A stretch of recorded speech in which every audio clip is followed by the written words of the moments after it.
Hello everybody, welcome back to BTD6. Today we're going to be doing Elite Red Balloon because, well, we've seen this map 3 times now, and we haven't seen it actually on the Impoppable difficulty since way back when Bloonarius was just the first boss, so we're going to see how this goes today. So what I wanted to do today was give you guys a bit of a guide here on how to farm for elite bosses, because this is a pretty decent week to do so.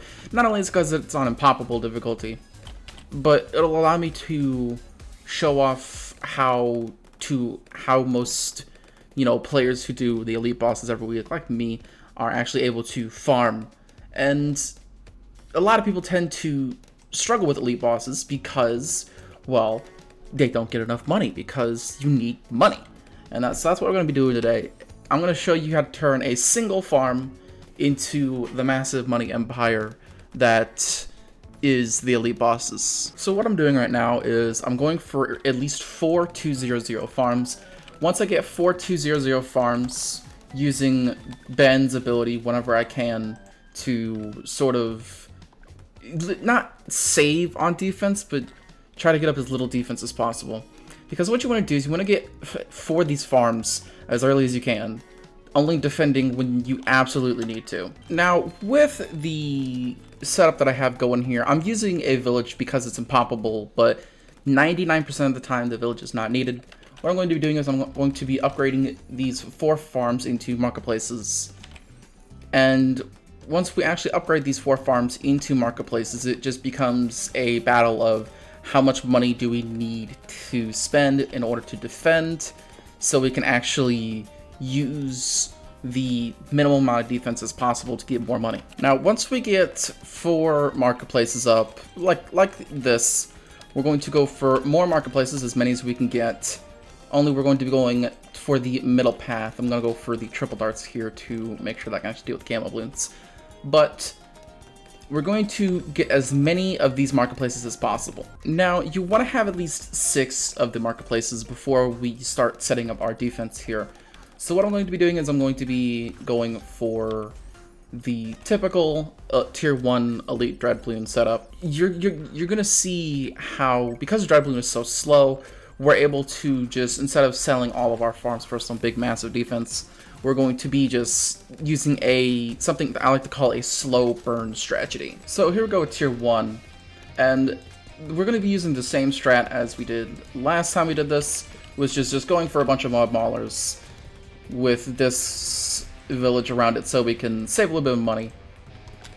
And that is legitimately all we do for tier 1. We just spam as many mob maulers as we can around this village as we can. Now, as the boss is almost going down here, we want to turn off auto start so we can actually set up the catalyst for the money that we're going to be making between now and the next tier of the boss. So with tier 1 dead, we're going to sell all of the defense that we bought to actually defend the boss, including the boat that we sold everything in the rage of. We're also going to sell this guy because I am going to place another banana farm in his place right out here. Now, you want to get a Monkey Commerce or a 002 upgrade village, and you want to place a banana farm in the radius. We want to upgrade this banana farm to a banana research facility. Now, that may seem a little counterintuitive, but what we're going to do is we're going to place an engineer right about there. We're going to get him all the way up to the Century Phones with faster engineering. Not a lot of people will tend to understand just how strong the overclock is. We're going to turn on auto start once again, because once we get the overclock, which should come up in this round or the next round, probably the next, no, it's this round, we're going to get our tech bot because laziness. So this is when the magic happens. We're going to place the overclock on there, and I'm going to link up the tech bot to said engineer. You want to continuously overclock the BRF. And with the overclocked BRF in hand, you are going to place as many 3rd tier farms as possible, specifically the marketplace with the valuable bananas upgrade, all the way up until maybe around 57, maybe 58 if you're feeling rambunctious. So what we're going to be doing for tier 2, because it's about to come out here, we're going to be going for, obviously, something that I've been really enjoying a lot lately, a spike, the carpet of spikes, because, well, we have our last defense here, which is going to be, hopefully, a Dark Knight, and I'm just going to sell everything that I need to get our Carpet of Spikes up. Because the great thing about the great thing about these farms here is that they are crazy efficient.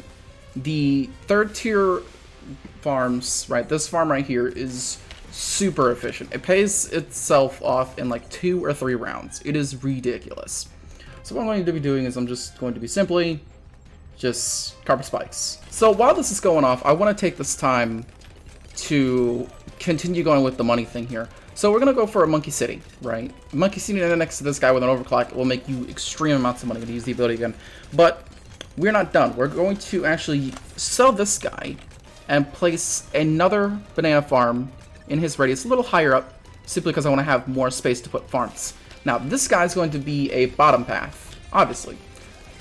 We're setting up for the 2 5th tier farms at this point in time, while the boss is going off. So the boss is about to die. We do not have much time here, so I'm going to very quickly do that. We want to get our 5th tier farm here, because we really did not have much time here, because just H.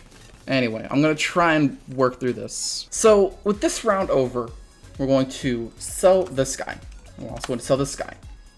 Now, we should have enough to sort of survive for a little bit of time. I'm going to go for this guy. And everything here should be okay to start really hitting the farming hard. So what we're going to do is we're going to replace our marketplaces with BRFs. That is all we're going to be doing. So tier 3 is about to come out, and I'm not entirely sure how this is going to go. What I'm going to do is I'm going to go for something that I don't know if it's going to work or not, but I'm going to try and just straight up cut through the first tier using just brute strength, really. All right, here we go. So we just got the money for everything. This is going to go really fast. Sell everything. Go for this guy. Put as much money as we can into him. And he should deal with the rest of it. And I'm going to essentially fill the map, because once you've hit this point in the farming, you should just fill the map with as many BRs as you can. Now, I said fill the map, but I couldn't necessarily do that just yet because, well, it's round 98, and I do have to prepare for tier 4 of Dreadbloom. So what I'm going to do here is I'm going to simply just place all the ninjas.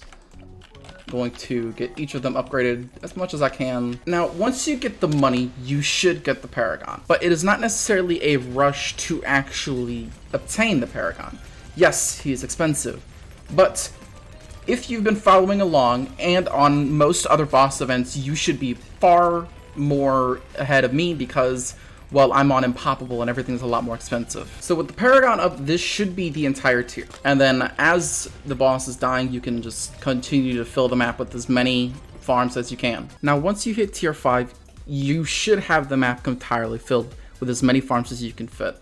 I like to keep a little space here and there just in case I need to build anything like some defenses, but you shouldn't need to. And at this point, the farms have served their purpose. They have made as much money as they can, and they have already paid all of themselves off. So now comes my favorite part, selling everything and just getting a good defense. Now, our defense is set up, and this should deal with every single tier of Dreadbloom. Every single tier, every single skull. This should deal with Dreadbloom in its entirety. Here we go, it's going down.